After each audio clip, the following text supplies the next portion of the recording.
that's the comorbidity, but which allows you to have a system, but also to endlessly vary it. So the real question is, what's the gain of labeling somebody or diagnosing them? And there is a gain, I think Uta mentioned, of someone being able to say, oh, at last I can say what I have, and there is a relief to that. But there's also a limitation to it. And the other side of it, which we haven't mentioned at all, is drugs. I mean, the main way that psychiatric conditions are treated now is with drugs, and they're not very effective. They start out, in the case of the antidepressants that a lot of people take now, they started out people being wildly optimistic, and then it comes down to they're actually not that different from placebo, slightly above placebo. So the question is, what's the gain? What advantage do we have by saying you're abnormal and you're normal? And I just want to introduce a term that we might talk about when Uta talks more, of neurodiversity. I mean, we're hearing that term more, and people are saying, look, it's not a question of normal and abnormal, it's a question of diverse. And people have different brains, and so there is neurodiversity, and that's something we want to consider. Of course, we always want to consider suffering. I mean, suffering is a huge problem, and any way we can relieve it, that's great. But just in terms of knowledge, what is the gain by having normal and abnormal? Very briefly, Uta, neurodiversity.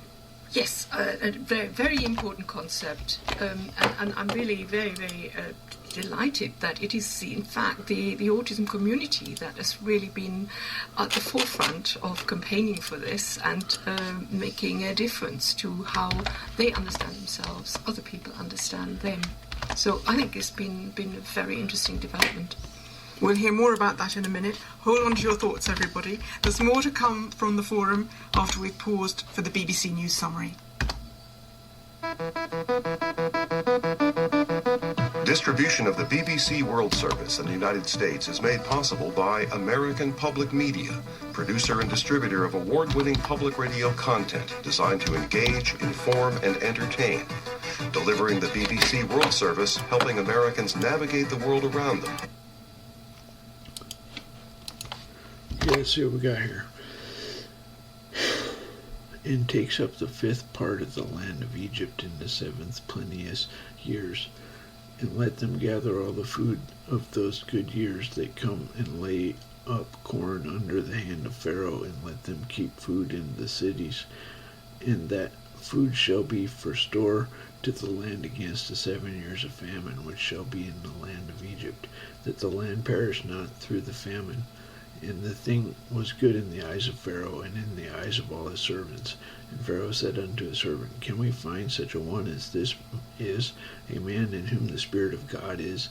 And Pharaoh said unto Joseph, Forasmuch as God hath shewed thee all these, there is none so discreet and wise as thou art. Thou shalt be over my house according unto thy word shall all my people be rolled. Only in the throne will I be greater than you.